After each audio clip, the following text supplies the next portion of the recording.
নমস্কার বন্ধুরা, কেমন আছো সবাই? আশা করি সকলেই ভালো আছো। আজ অনেক দিন পরে আরেকটা নতুন ভিডিও নিয়ে এসেছি তোমাদের জন্য। আজ যে ভিডিওটা আমি নিয়ে এসেছি তোমাদের জন্য, সেটা ভিডিওটা শেষ অবধি দেখতে থাকো, কারণ শেষ অবধি দেখলেই তবেই তোমরা বুঝতে পারবে যে কেকটা কী এবং কেকটার কী নাম আছে।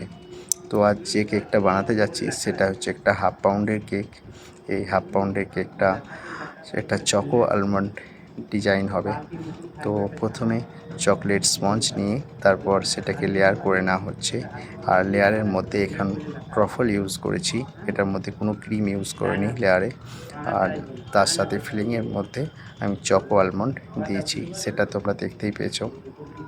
তারপর কেকটা সুন্দরভাবে আইসিং করা হয়ে গেলে কেকটার ওপরে আমি কোকো পাউডার দিয়ে ডিজাইন করে নিচ্ছি, কারণ এটা হচ্ছে চকো আলমন্ড কেক। তো দেখতে থাকো ভিডিওটা অবশ্যই তোমরা। আর ভিডিওগুলো ভালো লাগলে তোমরা লাইক করো, কমেন্ট করো এবং শেয়ার করো। তারপর আলমন্ডগুলোকে আমি মেশিনের সাহায্যে ক্রাশ করে নিচ্ছি। যে মেশিনটা তোমরা দেখতে পাচ্ছ, এটা আমি অ্যামাজন থেকে অর্ডার করেছি। এটা একটা ছোট্ট টেবিল মেশিন।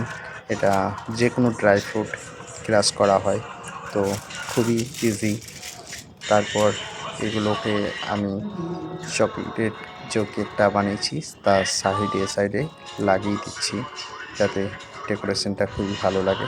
তারপর একটা ট্রফল দিয়ে তারপর সুন্দরভাবে একটা বর্ডার দিয়ে দিচ্ছি।